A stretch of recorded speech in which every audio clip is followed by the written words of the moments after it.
Merci Gérard pour cette introduction, peut-être un peu trop généreuse. J'espère que vous n'allez pas être déçus. Mais je vais essayer de partager avec vous quelques idées sur le dérèglement climatique. Et il ne faut pas oublier que je vais le faire dans un monde qui est en train d'être déréglé au niveau géopolitique. Et les deux choses sont liées, on va en parler plus tard. Bon, les grandes lignes de ma présentation est peut-être 4-5 parties. D'abord, j'aimerais parler de l'état actuel du climat. Après, l'état actuel et prévu des actions des gouvernements et des autres acteurs.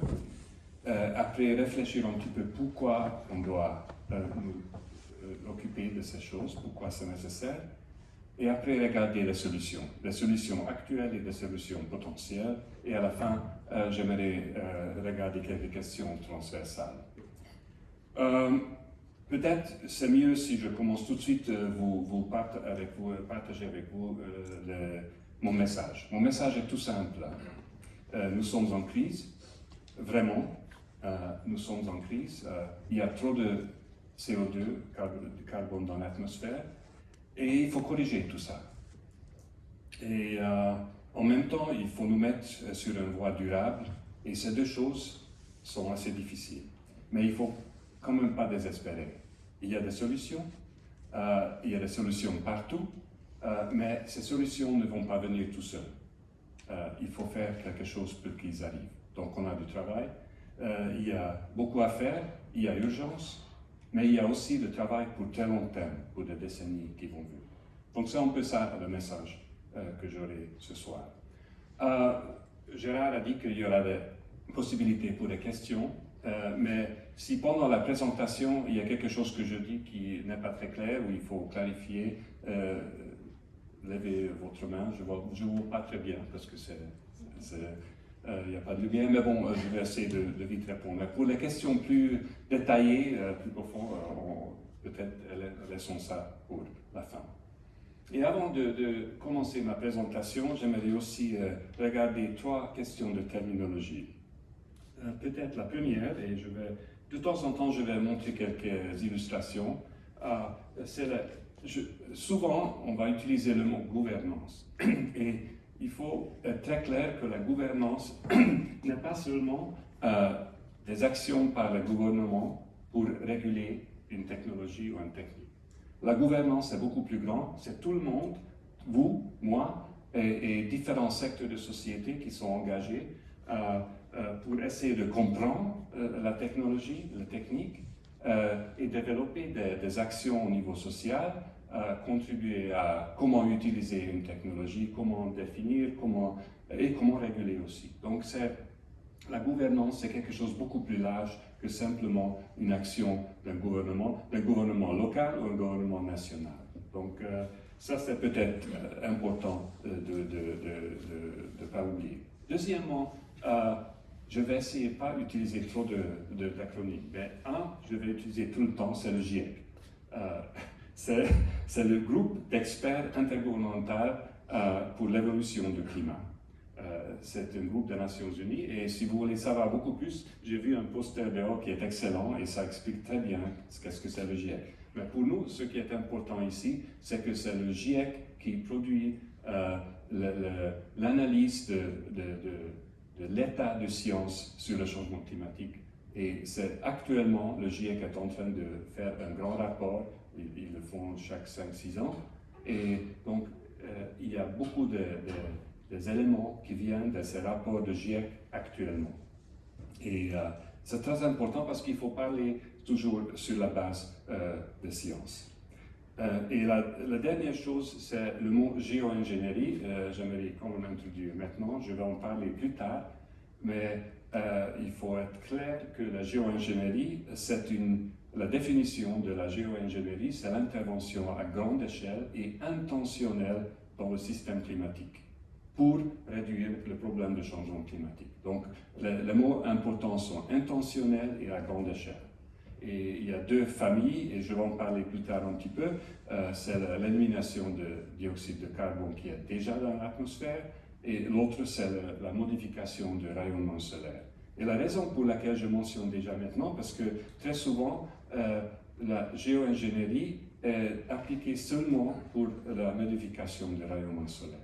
Et c'est pour éviter cette confusion. Donc, moi, personnellement, je ne veux pas utiliser le mot géo-ingénierie quand je le peux parce que ça donne ce genre de problème. D'accord. Alors,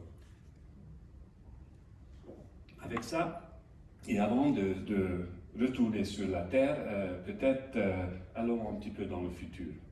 Et j'aimerais commencer avec quelques mots sur un livre de science-fiction.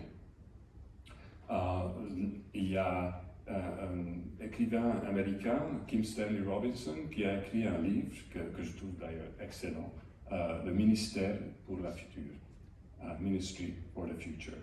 Et dans ce livre, dans le premier chapitre, l'auteur nous décrit un endroit en Inde où 20 millions de personnes meurent à cause de l'augmentation de température, de canicule. C'est devenu trop chaud et ils meurent. Et dans le deuxième chapitre, on voit que le gouvernement indien introduit la modification du rayonnement solaire, donc la géo-ingénierie solaire, pour éviter qu'il y ait encore 20 millions de personnes qui meurent plus tard.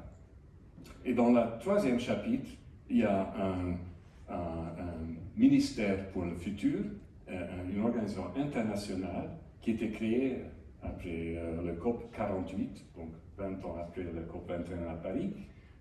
Et les bureaucrates qui sont là, ils sont concernés parce que dans un sens, ils n'aiment pas ce que l'Inde fait unilatéralement, parce qu'il y avait un accord de ne pas faire la modification de rayonnement solaire unilatéralement, donc ils ont fait quelque chose contre l'accord, mais en même temps, ils savent très bien qu'il faut faire quelque chose, parce qu'on ne peut pas avoir encore 20 millions de personnes qui vont mourir. Et pourquoi je dis tout ça? Parce qu'une bonne science-fiction, c'est quelque chose qui est assez proche de la réalité, et nous ne sommes pas très loin de cette réalité dans le monde d'aujourd'hui. On a déjà des endroits dans le monde où on ne peut plus vivre à cause de la température.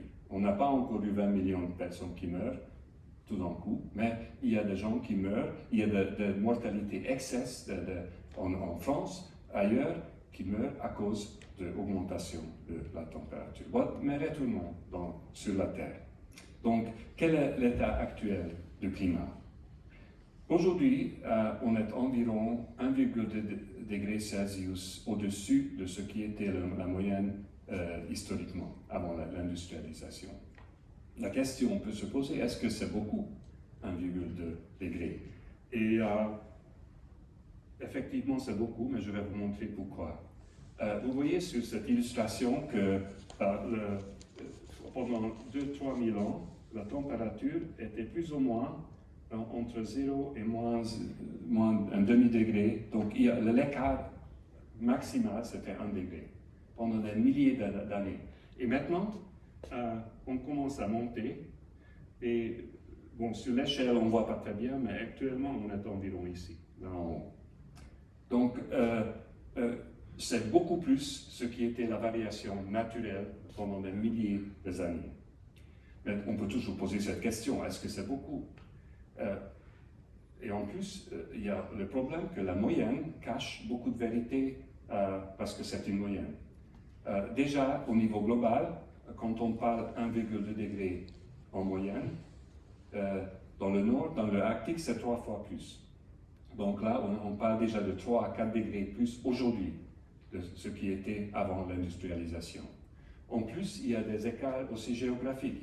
On peut avoir des endroits où pendant une période de temps, il y a beaucoup plus d'augmentation. Par exemple, mois de mars, ils ont mesuré pendant une semaine dans l'Antarctique, dans le sud, donc un endroit où c'était 40 degrés Celsius de plus pendant une semaine. Et ça, c'est énorme. Et ça a des impacts sur les écosystèmes, sur les animaux qui vivent là-bas, etc., de fond des glaces, etc. Donc ça peut être très sérieux. Au Canada, en juin-juillet 2020, il y avait une période de chaleur ils ont mesuré 49,5 degrés dans un endroit, c'est Canada, dans l'ouest du Canada, c'est pas dans le désert de Sahara. Ça n'arrive presque jamais, ce genre de température. Donc c'est beaucoup dans ce sens-là. Mais quand on regarde les impacts, ça c'est encore pire. On voit déjà aujourd'hui les impacts partout dans le monde. Il y a des feux de forêt, il y a des inondations, il y a des fonds de glace dans les régions alpines, dans les Himalayas, etc. Donc ça, on voit déjà. Et on peut aller un petit peu dans les détails, et je ne vais pas vous montrer beaucoup d'illustrations, mais ça, je trouve assez intéressant. Ça vient de ce rapport de GIEC que j'ai parlé, donc c'est il y a quelques mois. On est ici maintenant, au milieu, et on voit, ce sont des grands groupes des impacts. Je ne vais pas aller dans les détails, mais juste pour vous montrer qu'on est déjà dans le parti jaune, qui veut dire qu'il y a des impacts modérés. Mais quand ça devient rouge, c'est des impacts importants, et quand c'est pourpre, là, c'est très sérieux. Et ici, à gauche, on voit les écarts de différentes projections. Donc, si on arrive à maintenir la projection le plus optimiste, on va quand même rester dans le jaune et un petit peu rouge. Mais tout le reste, ça va aller dans le secteur rouge et pourpre, et ça, c'est très, très sérieux. Encore un petit peu plus de détails, peut-être ça vous concerne un peu plus, parce que les deux premiers, c'est dans la région méditerranéenne, et les trois autres, c'est dans le sud d'Europe. Donc on peut aller plus détaillé qu'au niveau global, mais ici, le premier colonne, ça regarde la qualité et l'accès à l'eau. Je pense que c'est assez important pour vous dans cette région. Et là aussi, on est déjà dans le secteur jaune, et bientôt, on va aller dans le secteur orange et rouge. Et on peut regarder les détails plus loin, mais j'ai voulu juste vous montrer qu'on est déjà dans cette situation de problème. Dans le récent rapport de GIEC qui a été publié il y a un peu plus que juste un mois, ce qu'ils ont dit qu'effectivement, on est déjà à 1,5 degrés, donc c'est sérieux. On va arriver à 1,5, 1,6 bientôt, et ça va être bien pire. Donc chaque dixième de Celsius, ça compte. Et le problème, c'est que c'est possible qu'on va dépasser encore les 2 degrés et même aller plus loin. Et là, comme vous voyez sur le colonne ici, entre 2 et 3 degrés, ça va être très, très sérieux. Et effectivement, là, on ne sait pas tout à fait exactement ce qui va se passer, mais on pense qu'après 2 degrés Celsius, il y aura des effets irréversibles. Donc, si la glace dans l'Arctique fond, c'est pratiquement impossible de refaire. C'est fini. Et en plus, ça devient moins blanc, donc ça va absorber plus de chaleur de soleil, et ça va donner encore plus de réchauffement. Donc, ce sont des choses, et si l'Amazone disparaît, ça aussi, c'est pratiquement irréversible. Donc, ce sont des choses qui sont très importantes et qui peuvent venir après 2 degrés, mais certains scientifiques disent que déjà maintenant, on approche ces points critiques. Donc, ça c'est un peu la situation de climat. Alors, quelle est la situation de réponse? Quelle est l'action climatique dans le monde? Et on peut retourner aux conférences des parties le fameux COP, qui chaque année, on a une de ces grandes conférences. À Paris, on avait en 2015, et maintenant à Glasgow, c'était aussi l'année passée une réunion importante. Et il y avait plusieurs résultats, beaucoup de résultats qu'on peut dire contraignants à cause de cette convention, mais intéressamment, les résultats contraignants n'ont pas beaucoup d'effet sur le climat. Ce qui était plus important pour le climat, c'est les résultats non contraignants. Parce que quand beaucoup de pays sont venus à Glasgow en disant nous allons arriver à maintenir nos émissions, réduire nos émissions à ce qu'on appelle net zéro vers le vers 2050, dans ce siècle. Ce sont des déclarations d'intérêt, mais ce ne sont pas des actions contraignantes. Il ne faut pas oublier ça. Mais, beaucoup de pays, la plupart des pays ont fait ces engagements pour arriver à net zéro des émissions vers 2050, certains à 2060, etc. Les pays ont aussi présenté leurs plans nationaux pour le climat, et ces plans, c'est plutôt des actions qu'ils vont mettre en œuvre dans les années qui viennent. Et on a fait un calcul qu'il y a 5 ans, quand on était à Paris, 6 ans, en 2015, les plans nationaux nous donnaient une augmentation de température de 2,7 à 3,5 degrés.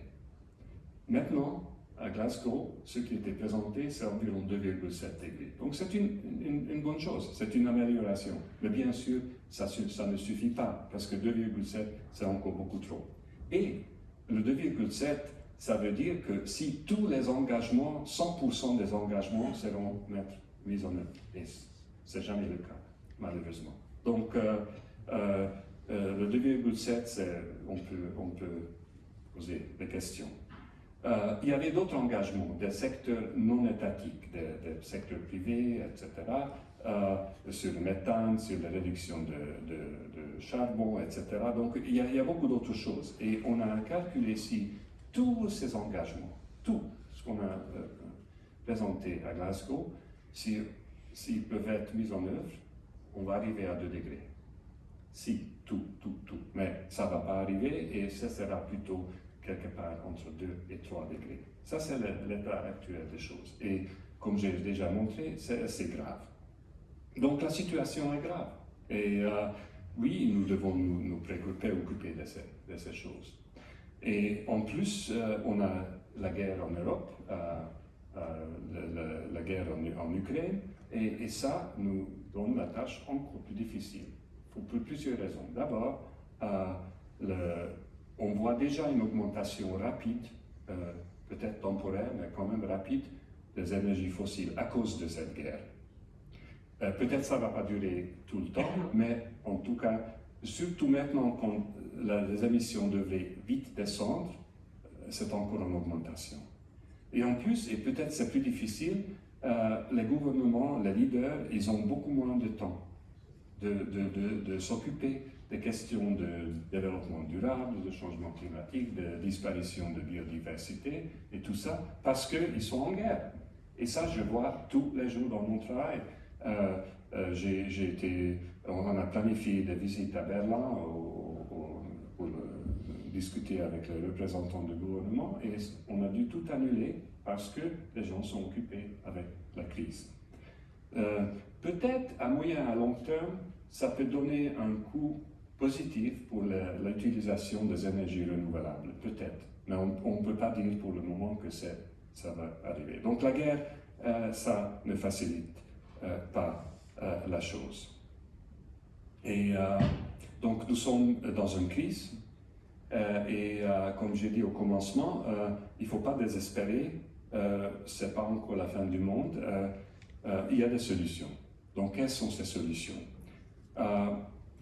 D'abord, au niveau des solutions actuelles, et je peux aussi montrer une autre illustration, c'est une illustration qui décrit un petit peu ce qu'on peut faire au niveau du changement climatique. Ici, à vertical, c'est les impacts, sans chiffres, et c'est qualitatif, donc il n'y a pas de chiffres. Et à l'horizontale, c'est le temps. Et actuellement, ce qu'on suit, c'est cette ligne rouge avec les émissions qui montent, comme d'habitude, qui montent. Et ce qu'il faut faire, c'est absolument réduire les émissions. Et ça, c'est la chose la plus importante, parce que sans cela, on ne peut rien faire. Donc la réduction des émissions, c'est la priorité numéro 1.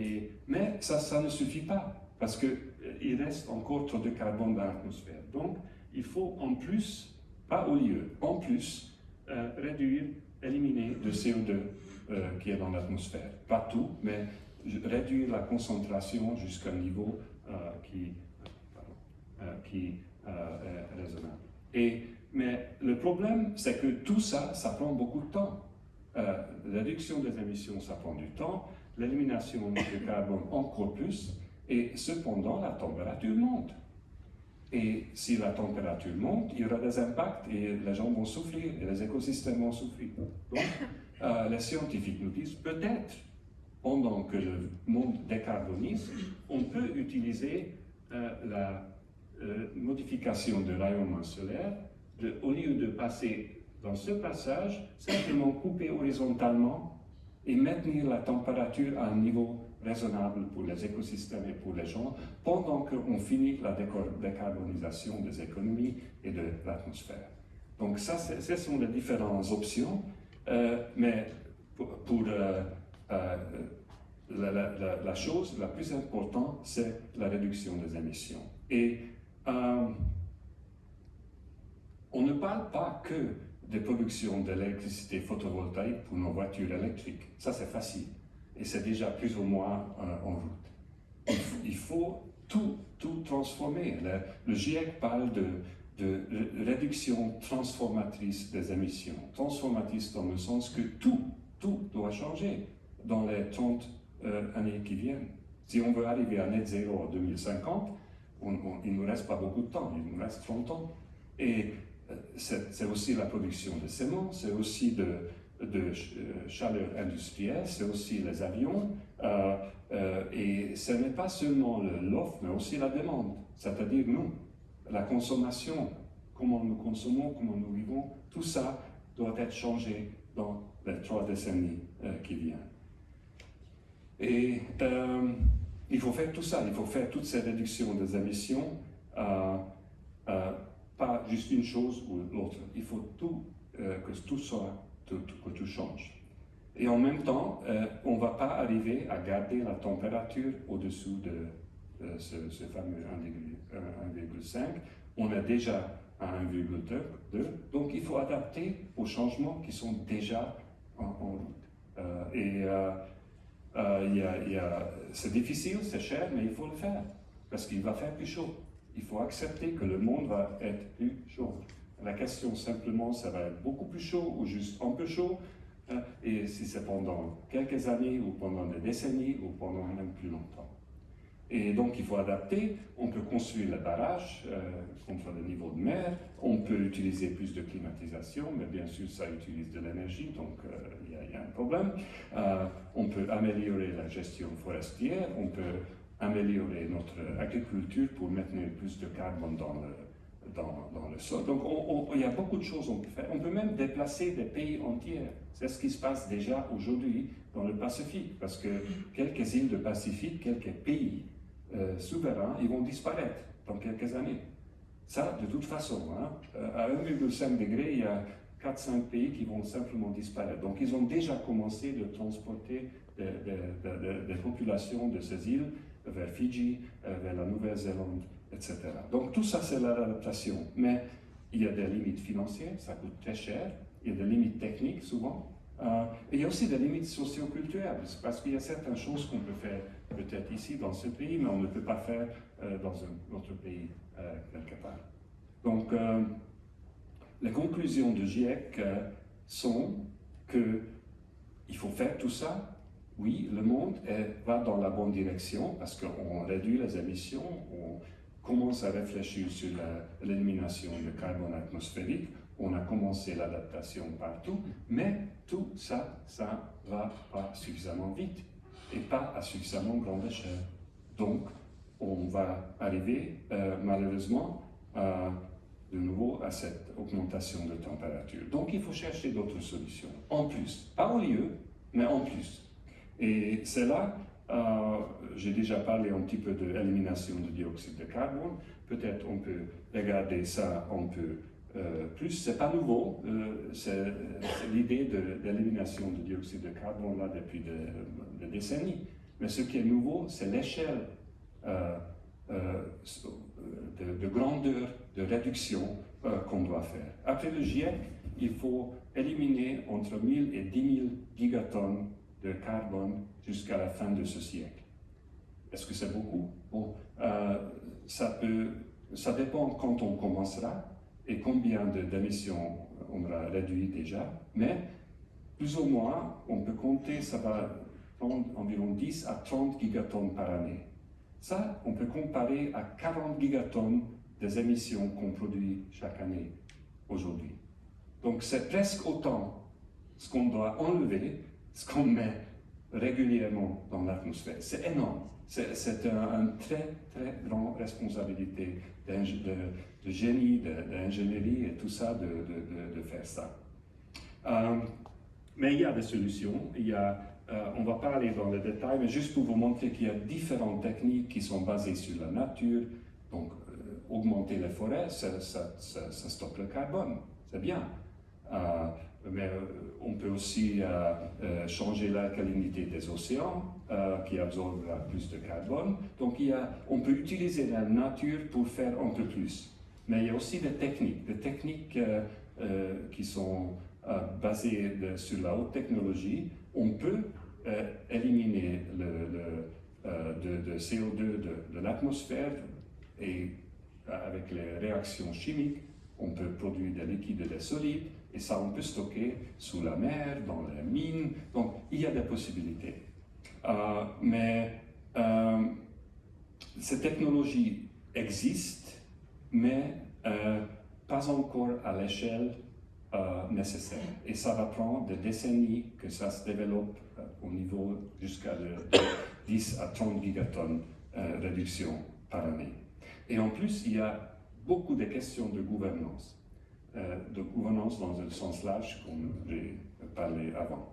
Il y a des impacts locaux, il y a des impacts sur la biodiversité, sur l'utilisation des terres, des territoires, sur l'utilisation de l'eau, de pesticides, et il faut compter tout ça dans le calcul en général. En plus, les techniques qui sont basées sur la haute technologie utilisent énormément de l'énergie, donc il faut les mettre à côté de centrales nucléaires ou photovoltaïques, mais il faut beaucoup d'électricité. Et certains de ces impacts locaux peuvent devenir transfrontaliers et même globaux. Et c'est par exemple si on utilise trop de terre pour créer des forêts qui absorberont de CO2, on va produire moins d'alimentation. Et ça peut donner une augmentation sur le prix de l'aliment au niveau mondial. Et voilà, on a une autre crise de sécurité alimentaire en plus du changement climatique. Donc ces choses sont liées. Et une grande question en plus avec l'élimination de dioxyde de carbone, qui est responsable? Qui est responsable et qui va payer? Et ce n'est pas du tout réglé.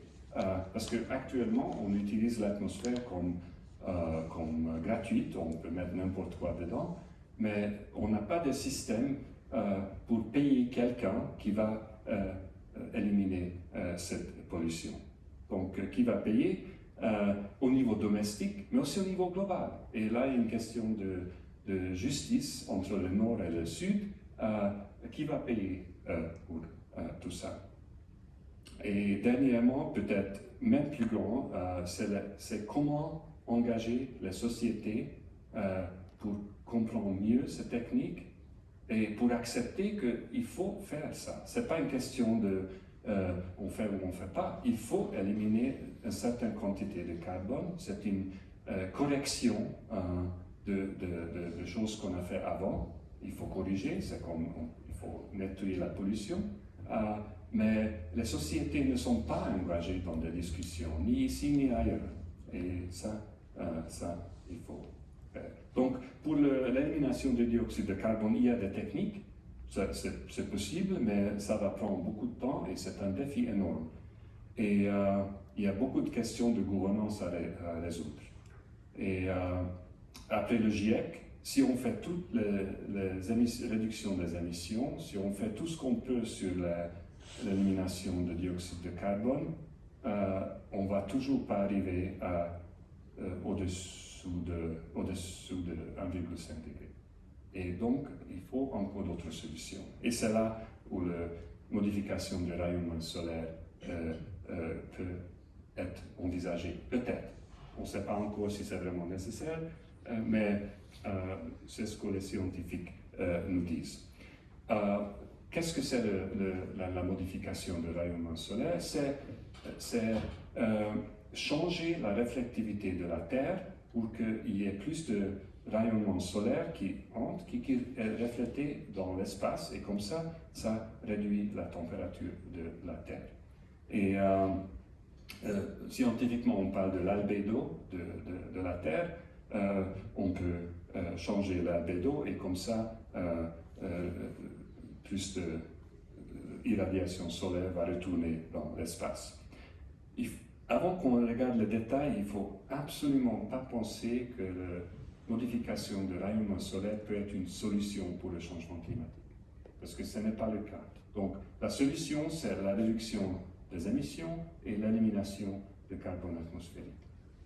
Il n'y a pas d'autre solution. Mais par contre, comme j'ai essayé d'expliquer avant, pendant que le monde décarbonise, pour assurer que les températures ne montent pas trop, on pourrait éventuellement utiliser cette technologie, c'est ce que disent les scientifiques, une période temporaire, peut-être quelques dizaines d'années, peut-être plus. Ça dépend sur le succès de notre réduction des émissions aujourd'hui. Mais peut-être, et c'est là que le monde doit regarder si les risques de cette nouvelle technologie sont plus grands que les risques de l'augmentation de température. Et cette question, quelques scientifiques ont déjà posé, mais les sociétés, pas encore. Il n'y a pas vraiment la discussion là-dessus. Là aussi, il y a plusieurs possibilités de techniques. Je vais parler plutôt de ce qu'on appelle l'injection d'aérosol dans la stratosphère, qu'on pourrait faire depuis les avions ou des ballons. Mais il y a d'autres, on peut modifier les nuages, mais c'est plutôt régional. Mais on peut aussi faire des choses très, très locales, comme on fait traditionnellement dans cette région, peindre les maisons en blanc, bien isoler les murs, donc il y a des choses qu'on peut faire aussi localement. Mais la chose qui est plus importante et plus intéressante au niveau global, c'est l'injection stratosphérique d'aérosol, mais c'est aussi le plus controversé et il y a beaucoup, beaucoup de défis. Donc c'est peut-être intéressant de regarder un petit peu ça. Il y a beaucoup de questions scientifiques, on sait beaucoup de choses sur cette technique, mais on ne sait pas tout. On n'est pas à un niveau où on peut dire d'accord, c'est bon, ça va fonctionner, on peut y aller. Les scientifiques nous disent qu'il faut environ 10 à 15 années de recherche coordonnée au niveau international pour arriver à un stade où on peut dire d'accord, maintenant on connaît suffisamment bien cette technologie qu'on peut dire oui ou non, parce que ce n'est pas forcément un oui. Donc, il y a beaucoup de questions sur la science, mais où il y a encore plus de questions, c'est sur la gouvernance. Et c'est difficile parce que la modification du rayonnement solaire, c'est inévitablement global. Même si c'est un pays qui le fait, même si on fait quelque part, ça va disperser partout dans l'atmosphère, et à la fin, tout le monde aura des impacts positifs ou négatifs. Donc c'est global. Donc pour la gouvernance, il faut aussi une gouvernance globale. Et la question qui se pose déjà, premièrement, qui va décider si on devrait utiliser ou pas? J'ai commencé avec la science-fiction, c'était l'Inde qui a décidé unilatéralement. Qui va décider dans notre monde dans 5 ans, dans 10 ans, s'il faut ou pas utiliser cette technique? Est-ce que ce sera les États-Unis, la Chine, l'Union européenne ou un milliardaire qui a beaucoup d'argent qui veut sauver le monde? On ne sait pas. Donc, qui va décider? Dans quel forum? Il n'existe pas un forum international où on peut vraiment discuter de ces choses et arriver à certaines décisions. Et sur quelle base d'information? Qui va produire cette information? On ne sait pas. Donc, ce sont les grandes questions. Et Et en plus, cette technique peut avoir des impacts sur la géopolitique sécuritaire qui sont très, très importants.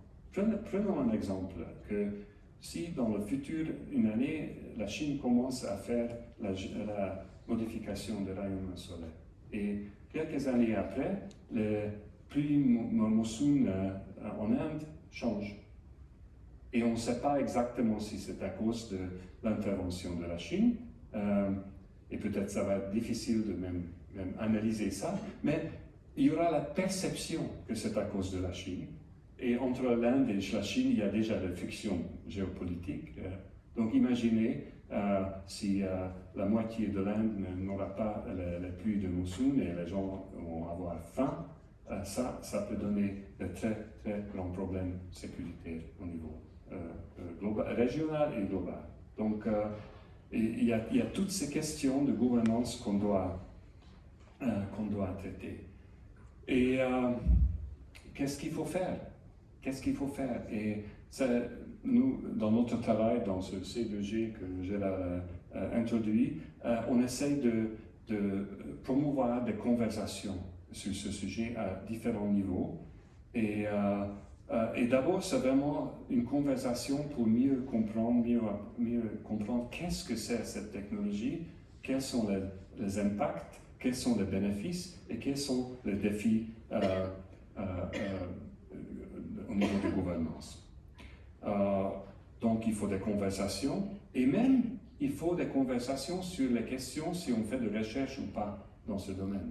Je ne sais pas si vous avez entendu dans les médias, mais l'année passée, par exemple, il y avait un événement quand un groupe américain voulait faire une expérimentation dans la stratosphère depuis des ballons qui auraient dû être envoyés depuis la Suède.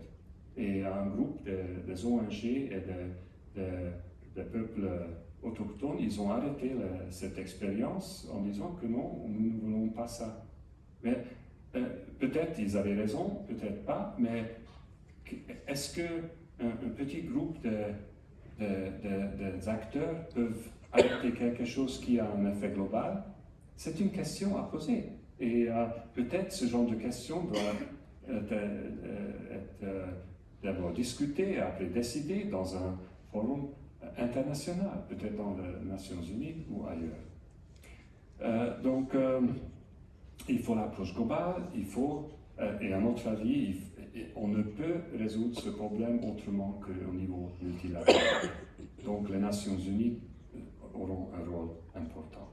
Et il faut absolument reconnaître le fait que la Terre chauffe, et il faut que les pays et les gouvernements au niveau national, mais aussi au niveau local et régional, réfléchissent comment ils vont gérer les risques de cette augmentation de la température. Voilà. Il me reste quelques questions à la fin, questions transversales que j'aimerais vite aborder. Après, je serai prête à vos questions. Donc, la première chose, c'est ce qu'on appelle dans ce débat l'aléa moral. Il y a beaucoup de gens qui pensent que si on utilise ce genre de technique comme la modification de rayonnement solaire ou même l'élimination de dioxyde de carbone, ça veut simplement réduire les intérêts du gouvernement, des autres acteurs, de faire ce qui est vraiment nécessaire, c'est-à-dire réduire les émissions. Donc il faut absolument développer des systèmes de gouvernance qui mettent ces deux choses ensemble, la réduction des émissions en même temps que l'élimination de carbone et peut-être aussi des modifications de rayonnement solaire, qu'on puisse regarder ça ensemble, qu'il n'y ait pas de choix qu'on fait ça, mais pas l'autre chose. Il faut faire probablement tout ça. Et en même temps, il y a un autre côté de l'aléa moral, parce que si on discute pas de ces choses aujourd'hui, si on ne fait pas de recherche, si on ne fait pas de conversations sur ce sujet, dans 10 ans, dans 15 ans, nos enfants vont nous dire « Vous auriez dû commencer bien plus tôt, maintenant c'est un peu trop tard ». Donc la morale, il y a deux côtés. Deuxième question transversale, c'est quelle est la meilleure solution? Très souvent, on me pose la question, quelle est la solution? Bon, il n'y a pas une solution magique. On a besoin de tout. On est dans une situation de crise, c'est grave, il faut tout utiliser. Et au niveau global, il faut tout utiliser. Mais bien sûr, au niveau local, au niveau régional, il y a certaines choses qu'on peut faire et autres choses on ne peut pas faire. Si ici il n'y a pas de vent, c'est inutile de mettre des éoliens. S'il n'y a pas de terre, c'est inutile de penser qu'on va faire des projets forestiers. Donc il faut réfléchir ce qui est possible et utiliser tout ce qu'on peut faire au niveau local, au niveau régional et au niveau national. Mais de nouveau, il faut aller dans le penser qu'il faut gérer les risques de l'augmentation de la température. Parce que ça va venir. C'est déjà là et ça va être bien pire qu'aujourd'hui. Presque égal ce qu'on fait. Et dernièrement, peut-être nos responsabilités.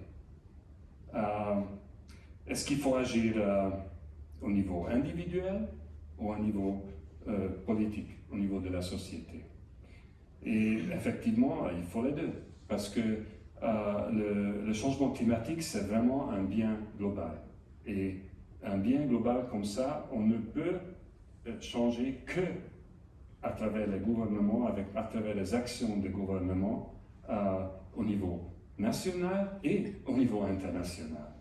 Donc ça, c'est absolument nécessaire et il faut les actions, le leadership des gouvernements à tous les niveaux, national, régional, local, etc. Donc il faut utiliser le gouvernement, donc il faut voter. Demain, vous allez voter, je pense. Il faut voter pour les gouvernements qui peuvent faire ces changements. Mais il faut aussi engager au niveau international. Et là, il n'y a pas de vote au niveau international. Mais il faut engager parce que c'est une question globale.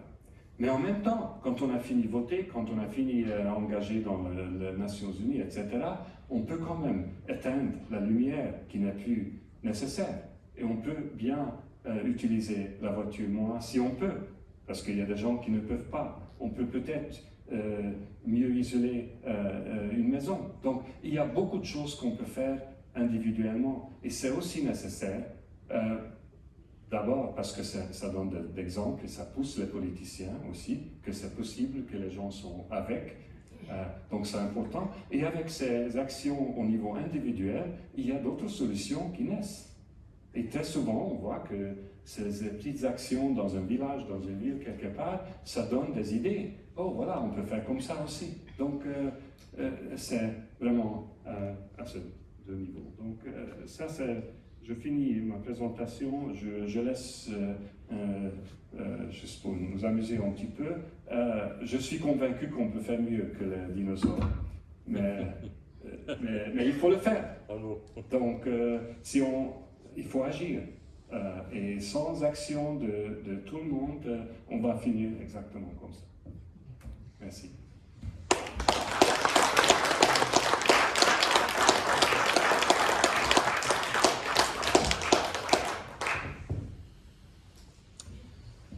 J'ai un micro qui peut se promener dans les travées pour qui souhaite poser des questions à Yanoche et le faire de façon, voilà, merci, à ce que tout le monde entende. Juste une question. Vous avez dit qu'en 2015, COP 21 en France, prévision d'augmentation